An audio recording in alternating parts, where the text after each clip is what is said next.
What follows is a recording of my radio talk entitled On Being Frank and Forthright over All India Radio Vijayawada, broadcast on September the 29th, 1989 at 8:15 p.m. This was originally recorded by AAR on 12/9/89. Now, over to AAR for the radio talk, starting with the program details in the morning and scraps of program just preceding my radio talk on 29th September 1989.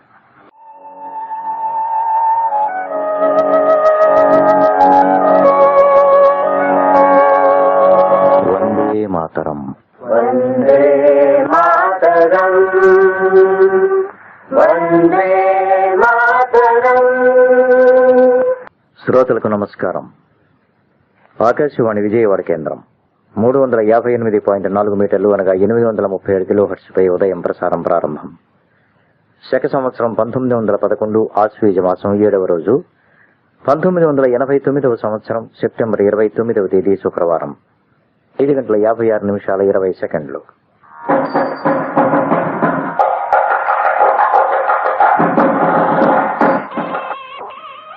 Akashvani Vijayawada కేంద్రం ప్రసార విశేషాలు.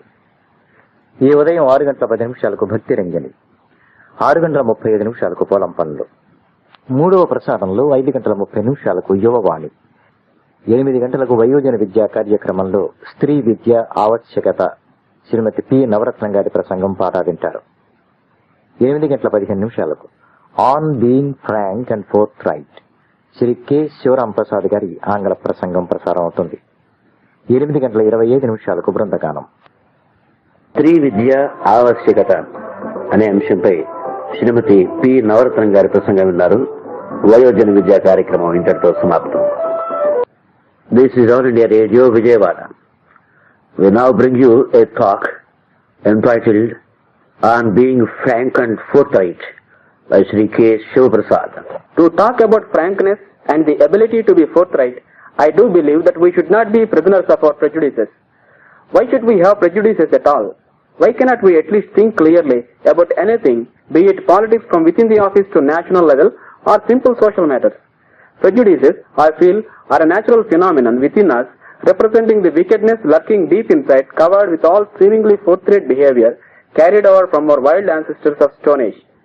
Nobody knows the age of human race exactly, but I hope all shall agree that it is old enough to know better. No doubt, personal prejudices affect our ability to think dispassionately. The frankness in admitting that we are prejudicial is the first step towards elimination of this unhealthy legacy. Maybe the fears of Aldous Huxley proved to be correct in that the technological progress has merely provided us with more efficient means for going backwards. What we see around today, it is most aptly put in by the exiled Russian writer Alexander Solzhenitsyn. We do not err because truth is difficult to see. It is visible at a glance. We err because this is more comfortable. Just for our comfort, we do not care who suffers. The society has so degenerated that everything has to be managed, influenced, or got about somehow. All curse corruption unequivocally, but the moment something has to be got done, be it obtaining a license, permit, be it clinching a tender, mostly the thought goes to whom we should approach or appeal, and most importantly, with what? Who shall get it done and at what price? Never the straightforward method of procedure allowed to function normally. There is no depth for good people among us to lay down the ground rules and ironclad procedures to thwart the recalcitrant attempts to bypass the most eligible. The ingenuity of these unscrupulous is so baffling that every order, instruction is followed by a plethora of clarifications and modifications, thoroughly confusing all, and no two persons agree on a single point, and the most important matters move at a snail's pace. Almost all the concessions, facilities got with much fighting and sacrifice are either withdrawn or severely restricted only due to the unscrupulous methods to misuse the same. We eat to digest, but do we read to understand? This funny question prompted Edmund Burke to opine that reading without reflecting is eating without digesting. I feel exactly that is done nowadays. Either it is the mad rush to engineering and medicine in the yesteryears, or the present scramble for computer courses is not based on the aptitude of the students, but based on the imagined future prospects resulting in thousands pursuing similar courses, requirements of the nation notwithstanding. Exploiting the situation, tuition workshops are mushrooming in every nook and corner with undue emphasis on getting through the examination somehow rather than acquiring knowledge and wisdom. The en masse enrollments into very similar courses render many unemployed and underemployed as the simple market forces of supply and demand apply. Do not we know what we wish to study? Should we follow the crowd? No, says a tiny minority among us. A faint awareness is perceivable in the very recent past, with the parents themselves trying to guide their offspring, or the children themselves are able to choose what they need. So, not only the actions, but the process of decision making itself is based on the flimsy foundations of advantage orientation. When the most important of all segments in the society, namely education field, is like that, can we expect to prosper, to match our aspirations and meet the so-called 21st century head-on? The answer is a definite no, and the achieving of all-round prosperity is a mirage as long as the end justifies the means attitude does not change. In all walks of life, the pretensions are many. Candid nature is little found in few people. When there are two people, they conclude with three opinions. Mostly, we agree to disagree. All this is not because people think about the matters on hand very deeply, nor that they are quite individualistic. To my mind, this compelling impulse to disagree can be attributed to the fact that respect for the fellow being is missing or lacking. I, me, mine are the most important words. A bit broadened, at the most they mean my family, my caste, my religion, etc. Mostly we find the misnomer that to express an opinion we should disagree and refute whatever the other fellow says. According to me, it need not be always like that. If I can come over the prejudice that I alone can express an opinion, I can at least start to respect the other man's opinions and may commence to appreciate what he is trying to communicate and why. This may facilitate coming to an amicable solution to the problems faced.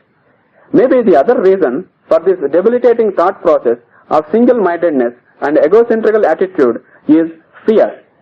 Fear that the other person may get more name than us.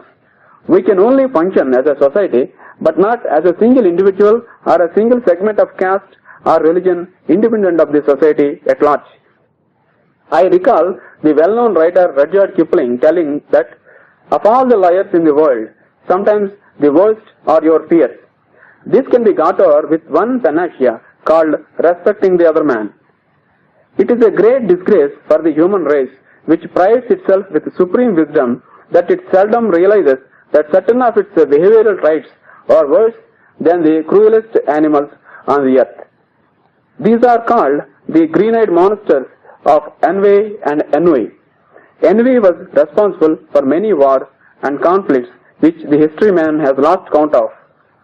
The envy that someone has got a promotion before us, got wealthier than us, is in better health, stems from the fact that the other fellow is scantily respected by us. We rate him at the lowest rung of the ladder, and we are surprised when he proves better than us, disproving our prejudiced evaluation. This causes the ennui. The prevention for this is to be in a position to respect the other person. The bent behavior of appearing to be civilized, honest, and doing something behind the scenes and lobbying should become an anathema and should be the rarest exception rather than a general rule. Are we expecting too much in this direction? Hopefully not. The pretensions are so much that an anonymous quotation by somebody comes to my mind which says that we get so much in the habit of wearing a disguise before others that we eventually appear disguised before ourselves. What a pity. The clarion call is to be sincere to ourselves, as Mark Twain jocularly says that a man cannot be comfortable without his own approval. No matter how much we are primed for great progress, unless the pretensions disappear, frankness, candid nature, and forthright behavior take over, the prosperity cannot be complete. I conclude with yet another famous quotation, this time by Socrates, who observes that the way to gain good reputation is to endeavor to be what you desire to appear. That was a talk entitled On Being Frank and Forthright by Shri K. Shiv Prasad. This program came to you from the studios of All India Radio, Vijayawada.